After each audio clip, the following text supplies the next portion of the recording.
안녕하십니까. 내 모든 상식 이내호입니다. 지역감정 분석과 반란의 정당성 두 번째 영상입니다. 이번 영상에서는요, 1950년대에 전라도에 대한 편견하고 그 편견이 왜 발생했는지 그거에 대해서 여러분들에게 알려드리도록 하겠습니다. 내용을 설명을 드리겠습니다. 1950년대에는요, 전라도에 대한 편견이 꽤 있었습니다. 그래서 그 원인을 찾는데요, 크게 세 가지가 있습니다. 하나는 감정적 이유, 그 다음에 정치적, 경제적인 이유, 이렇게 해서 총 세 가지 관점이 있는데요. 감정적 관점, 이거는 뭔가 하면 우리는 생소한 사람을 만나거나 생소한 집단이거나 혹은 생소한 지역을 이렇게 접하게 될 때는 아무런 합리적인 어떤 근거 없이 괜히 일정한 경계심을 갖거나 두려움을 갖게 됩니다. 이런 어떤 근거 없는 어떤 감정적인 어떤 이유 때문에 편견이 생겼다라고 하는 게 이 편견에 대한 감정적인 이유입니다.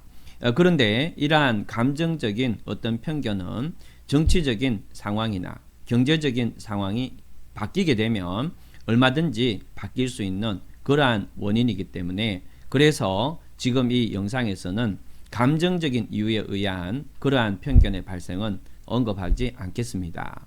자, 그러면 지금부터 1950년대에 전라도에 대한 편견이 어땠고 무엇 때문에 그러한 편견이 생겼는지 설명을 드리도록 하겠습니다.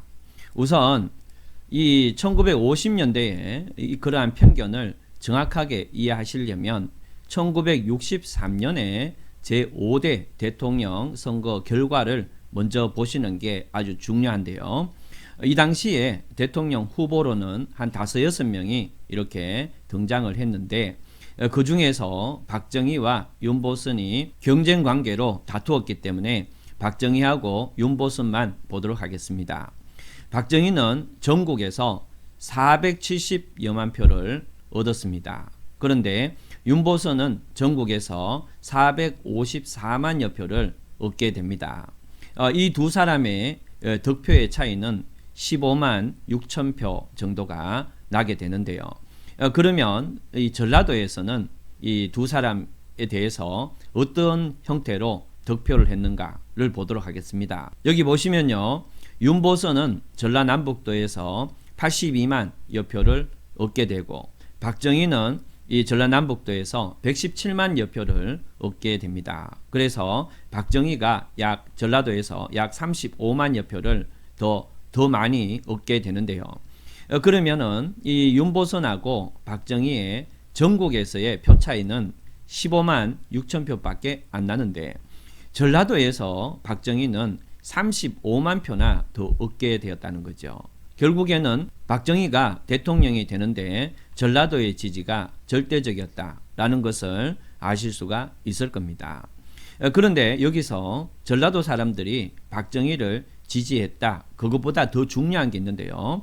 그거는 바로 윤보선, 바로 민정당에 대한 겁니다. 여기서 민정당은 민주정의당이란 건데 1980년대에 전두환이가 만들었던 민주정의당, 민정당하고는 당연히 아무런 관계가 없는 겁니다.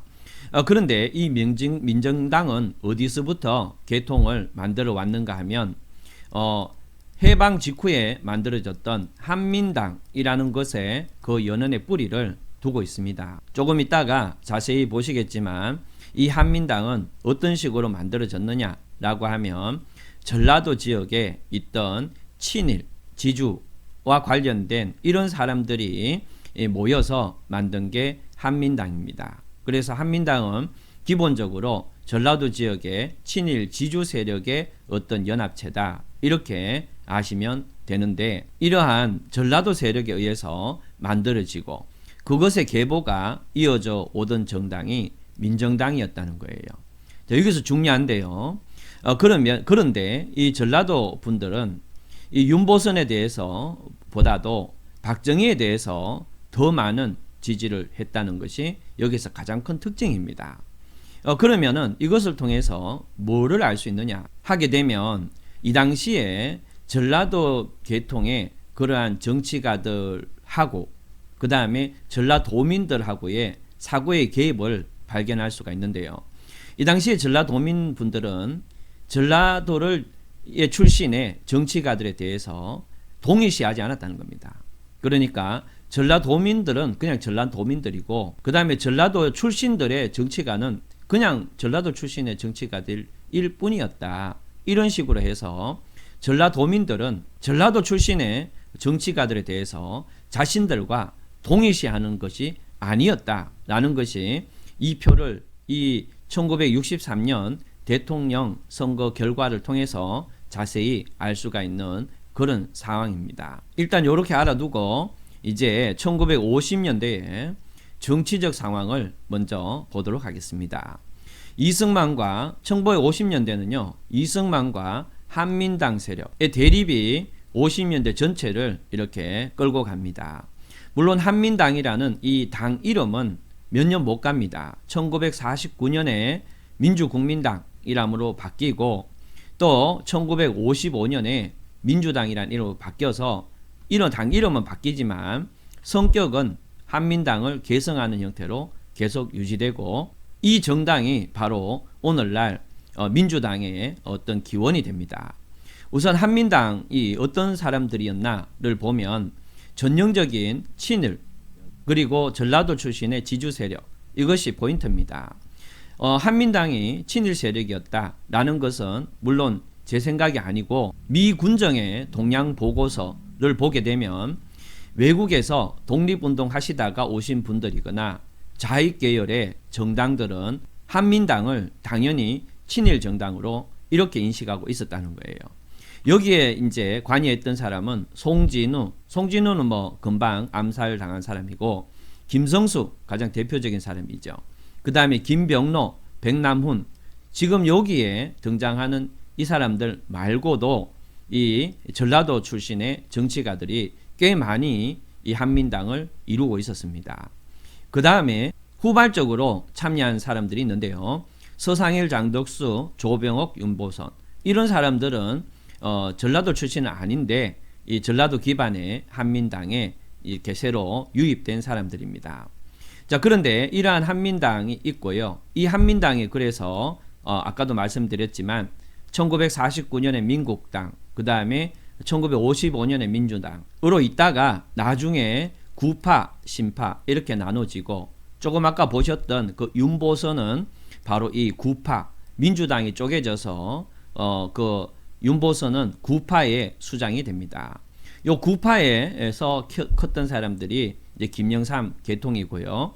나중에 55년도에 새롭게 이 민주당으로 이름이 개편되면서 여러 세력들이 들어오게 되는데 그때 들어온 게 신파고 이 신파에 나중에 이렇게 들어가게 되는 사람이 김대중입니다.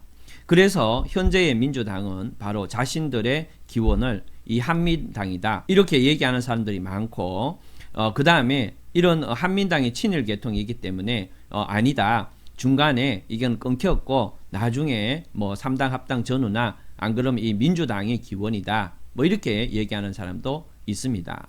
어쨌든 간에 이렇게 당명칭이 바뀌거나 말거나 이 당시에 이승만과 한민당 세력이 크게 대립하는 그런 구조를 지금 보이고 있습니다. 그러면은 이게 어떤 형태로 진행되는지 보겠습니다. 처음에는 이승만이는 국내에 세력이 없었기 때문에 한민당하고 연합을 합니다. 그래서 일정한 지분을 내부적으로 이렇게 나누기로 합의를 하고 한민당은 이승만이를 지지를 하게 되는 거죠. 그런데 이승만이가 정권을 잡고 나서 그런 다음에 개각을 하는데요. 총 12명의 장관 중에서 한민당은 8명 정도를 장관으로 추천하게 됩니다. 그런데 이승만이는 대통령이 딱 되자마자 한민당하고 거리를 두게 됩니다. 그 이유는 알 수가 없지만 아마 친일적인 어떤 색채를 이렇게 띠고 있었기 때문에 거리를 두려는 그런 시도가 아니었나 추측합니다. 그래서 결국에는 이승만은 어떻게 되는가 하면 한민당이 추천했던 그 8명의 장관 후보 중에 한 명만 장관으로 임명을 하게 되고 그 다음에 김성수를 총리로 이렇게 인준해 주겠다라고 약속했던 것을 무시해버리고 김성수 총리 인준을 거부해 버립니다. 여기서 여러분들이 참고해야 될 거는 이 당시에는 총리도 있었고 그 다음에 부통령도 있었던 그런 체계였습니다. 어쨌든 이승만은 김성수의 총리 인준을 거부해서 한민당하고 거리를 확실히 두게 됩니다. 이런 어떤 상황에서 한민당은 계속 계보를 유지시키면서 당명을 바꿔서 1950년대에 이 이승만과 계속적인 대립을 이어가게 됩니다. 자, 그러면 이게 일단 정치적 상황이고요. 그래서 이 이승만 정권 시대에 고위직 장관들은 어떤 분포를 보이는가 설명드리겠습니다. 여기 보시면 이승만은 서울 출신 사람들을 37.3% 이렇게 장관으로 임명하고요. 그 다음에 호남 출신 사람들은 6.4%를 임명하게 되는데 어떤 자료에 보면 2.7% 뿐이다 이렇게 얘기하는 그런 자료도 있습니다. 또 영남 지역은 20% 정도 되네요. 이런 식으로 해서 이승만은 이 호남 지역 출신의 정치가들을 철저히 배제시킵니다. 그런데 여러분들 서울은 37.3%고 영남은 20.9%다 이렇게 돼 있으니까 뭔가 당연하게 보이죠. 이것도 사실은 당연한 게 아닙니다. 왜 그런가 하면 서울의 인구가 영남의 인구보다 훨씬 적었습니다. 그럼에도 불구하고 이 서울의 어떤 고위직 출신 비율이 훨씬 높죠. 어쨌든 간에 1950년대에는 이승만과 바로 전라도 출신 어떤 정치인들의 대립이 상당히 강했다는 것을 여러분들이 아실 수가 있을 겁니다. 자, 그러면 다음을 보도록 하겠습니다. 자, 그래서 이제 1950년대에 전라도에 대한 편견은 어떤 식으로 나타나느냐 지금부터 설명드리겠습니다. 가장 대표적인 사건은 조영암이가 일으킨 사건인데요. 하와이 건성이라는 사건입니다. 이 하와이라는 말은 1950년대에 바로 전라도를 얘기하는 또 다른 별칭입니다. 그래서 하와이 건성, 한마디로 전라도 건성 이런 뜻인데 이 조영암이는 월간 야화, 그 야화라는 월간 문학 잡지에 시를 발표하게 되는데 그게 바로 하와이 건성이라는 제목입니다. 근데 여기에는 어떤 내용들이 있느냐 하면 전라도는 간율과 배신의 표상이다. 전라도 출신들은 인류에서 제외된다. 이렇게 얘기하고 아주 극단적인 얘기를 하고 그래서 말살론의 대두를 강력히 촉구한다. 이런 어떤 말을 이렇게 남깁니다. 그래서 이 엄청난 파문을 일으키고 전라도 사람들에 대해서 사람들은 굉장히 붕괴를 하게 됩니다. 그래서 결국에는 이 야화라는 문학 잡지는 폐간이 되고 조영암이는 1년 징역을 살게 됩니다. 그런데 이 조영암이를 좀 잘 볼 필요가 있습니다. 이 사람은 강원도 회양 출신 사람입니다. 이 강원도 회양이라는 것은 이 휴전선을 경계로 그 북쪽에 있던 그러니까 지금 강원도는 강원도인데 남북이 분단된 다음에 북쪽에 있던 그런 강원도 지역입니다. 그런데 조영암이는 월남을 해서요. 이 남한으로 내려와서 이화여고 선생 역할을 합니다. 그런 사람이고 그 다음에 구체적으로는 알 수 없지만 이 사람이 전라도를 가서 오랫동안 살아봤다라는 어떠한 증거도 남아있지 않습니다. 그러면 이 조영암이는 왜 이런 글을 굳이 썼을까? 유일하게 추측해 볼 수 있는 근거가 있는데요. 이 사람은 1954년에 우남창가라는 시를 발표하는데 이거는 그야말로 용비어천가입니다. 한마디로 이승만에 대해서 엄청난 창가를 내놓습니다. 그렇기 때문에 이 사람은 이승만 바가 아닌가 이렇게 추측해 볼 수 있고 지금 이승만과 전라도 계통의 정치인들이 늘상 대립하고 있기 때문에 그렇기 때문에 이 조영암이가 전라도를 공격하는 이런 시를 짓지 않았나 이렇게 생각이 됩니다. 어쨌든 1950년대에 이 조영암이가 일단 전라도에 대한 편견을 드러냅니다. 그러면은 이 조영암이 뿐이었느냐? 자, 그러면 이제 다음 자료를 보겠습니다. 요 앞에 조영암이도 1959년 6월경에 저런 짓거리를 하는데 1950년 말에 또 다른 어떤 연구 자료가 있습니다. 여기 보면 서울대 교수라는 사람, 지금 사망했는데 62년에 죽은 사람입니다. 이 사람이 우리나라 지역별 편견 연구를 합니다. 이것은 굳이 전라도만 따로 이렇게 딱 빼서 조사한 게 아니고 그냥 단순하게 전국의 어떤 지역별로 사람들이 어떤 편견을 갖고 있느냐에 대해서 그냥 조사를 한 그런 내용입니다. 이 사람은 뭐라고 하는가 하면 이 뒤쪽에 전국입니다. 전국, 전라도뿐만 아니고 전국에 대해서 사람들이 이래 얘기하더라 라고 먼저 얘기합니다. 그래서 여기 보면 경기도 사람은 낡아서 세잔하다. 그 다음에 쭉 보면 충청도 사람은 권세와 이익만을 쫓는다. 이렇게 돼 있고 또 황해도 사람은 영악하고 난폭하다. 편견이 있다는 것을 자기가 들어왔다는 거예요. 그래서 자기가 보니까 어떤 사가가 이러한 편견들을 그 책에 적어 놓고 있는데 그런데 이 사가가 자신이 그렇게 생각하는 건지 안 그러면 일반 사람들이 실제로 그렇게 생각하는지 궁금하다. 그래서 내가 실제로 이런 지역에 따른 편견이 있는지 조사해 보겠다 라는 것이 이 사람의 조사 의도입니다. 여기에서 조사 방법을 사용하는데요. 조사 방법 읽어보면 나름대로 상당히 과학적인 방법을 사용하고 있습니다. 우선 카츠 K 베롤리라는 사람, 이 사람이 적은 그러한 조사 방법을 사용했다 하는데요. 그런 다음에 이 설문조사를 하기 전에 설문지에 대해서 사전조사도 충실히 합니다.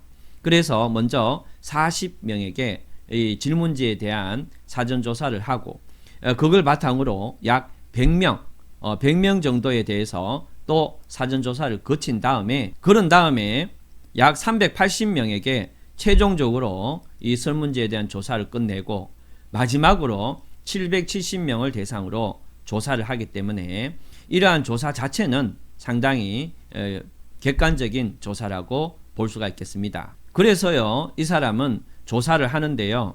그래서 쭉 조사를 해보니까 팔도인에 대한 어떤 편견에 대해서 결론이 났다는 겁니다.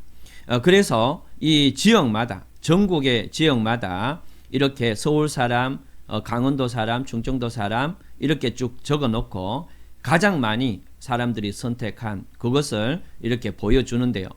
여기 보시면 서울 사람 깍쟁이다, 두 번째 간사하다, 사교적이다, 뭐 경우가 밝다, 요렇게 서울 사람들은 선택을 한 거고 전라도 사람에 대해서는 간사하다, 인색하다, 사교적이다 요렇게 선택을 했다라는 것을 논문으로 적어서 발표를 했습니다. 물론 여기서는 지금 전라도 사람의 편견이 포인트이기 때문에 이 서울 사람하고 전라도 사람만 이렇게 내놨지만 전국 팔도에 대한 편견이 다 담겨 있습니다. 근데요, 여기서 아까 전에처럼 좀 객관적인 어떤 조사다 할 수가 있는데 방법은 객관적인데 이 사람이 770명에 대해서 조사를 했는데 그 770명은 어떤 사람들인가를 보면 이렇습니다. 우선 서울대생이 있고요.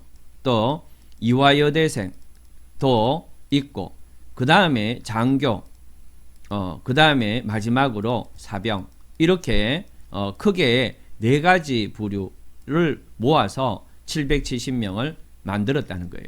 여기서 여러분들이 주의 깊게 보셔야 될 게 이화여대하고 장교가 여기에서 상당한 비중으로 설문조사에 참여했다는 겁니다. 그런데 이화여대하고 장교에 대해서 조금 설명을 드리겠습니다.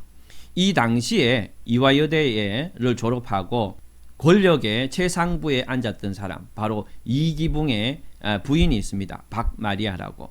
이 사람이 이화여대 출신인데요. 이 사람은 어떤 일을 많이 했는가 하면 이승만을 적극 지지하던 군대 장교들하고 그 다음에 이화여대 출신들하고 짝짓기를 주선하던 그런 어떤 사람이었습니다. 그러니까 1950년대 후반에 이화여대와 이 장교들 간의 분위기는 그런 상황이었기 때문에 이런 사람들을 이렇게 기준으로 어떤 조사를 하게 되면 어떻게 보면 당연하게도 이 전라도에 대한 편견이 많이 나올 수밖에 없는 그런 상황이 된다. 이런 얘기죠. 이러나 저러나 1950년대에는 전라도에 대한 편견이 이런 식으로 존재했습니다. 이 이승만 세력들은 그러한 전라도 출신의 정치가들하고 전라도민들의 인성하고를 바로 연결시켜서 이해를 했다는 거죠. 또 이해를 그렇게 이해했다는 것뿐만 아니고 그렇게 인식되도록 작업을 했다는 겁니다. 그런데 아까도 봤듯이 전라도인들은 자신들 지역의 출신들인 그런 정치가들하고 동일시하지 않았다는 거예요. 그러니까 이승만은 그 적대 세력인 전라도 출신의 정치가와 그 다음에 그 전라도민들을 동일시해서 전라도민들을 공격하는 이러한 어떤 분위기를 만들어 가는 데 비해서 전라도민들은 아직까지 자신들과 전라도 출신의 그러한 정치가들과는 동일시 정도는 굉장히 낮았다는 겁니다. 이러한 상황 때문에 이 전라도민들은 이 이승만 정권에 대해서 굉장히 큰 어떤 불만을 내재시키는 그러한 과정이 1950년대에 전라도에 대한 편견이 발생한 원인이고 그 다음에 전라도민들의 어떤 심리적 상태였다. 이렇게 볼 수가 있습니다. 그러면 이제 다음을 보도록 하겠습니다. 1950년대의 경제적 상황인데요. 우선 인구를 보도록 하겠습니다. 이 당시에 전국의 인구 비중이 가장 높았던 지역은 경상도입니다. 32.3%를 차지했고요. 그 다음에 전라도인데요. 전라도는 23.8%. 그 다음에 경기도, 서울이 경상도하고 전라도보다 인구가 더 적었어요. 자, 그런데 전라도를 가만히 보면 1949년도에는 25% 정도가 되죠. 그런데 1960년대에는 23.8%가 돼서 약간의 변화는 있었습니다. 경상도를 보면 처음에 여기 31.4%였다가 32.3%가 되는데 그러니까 1949년도는 31.4%였다는 거죠. 이런 상태에서 약간 늘었고 전라도는 10년 동안 약간 줄었습니다. 이것은 제가 추측컨대 6.25 때 경상도 쪽으로 피난민이 많이 몰렸던 그러한 이유가 경상도의 비중을 높인 거고 이렇게 경상도의 비중이 높아진 만큼 상대적으로 전라도의 비중은 낮아진 그런 개념이기 때문에 전라도에서 그냥 살아가는데 큰 문제가 없는 그런 상황이었습니다. 그 다음에 여기 보면 전라도 관련 주요 경제 상황을 보면 대표적인 기업이 삼양사하고 광주고속 있는데 이 삼양사는 앞에 봤던 친일파 김성수의 동생이고 역시 친일파였던 김연수가 만든 그러한 회사였습니다. 이 삼양사는 제염, 그 다음에 제당, 수산가공 요런 쪽에 일을 하던 그런 업체였는데 우리가 아는 삼양라면하고는 좀 다릅니다. 삼양라면은 삼양식품이라 해서 공장이 이리에 전라도에 이리에 있긴 했지만 그 삼양라면하고 이 삼양사는 달라요. 그 다음에 이제 광주고속은 1920년대부터 이렇게 있었던 그런 기업들인데요.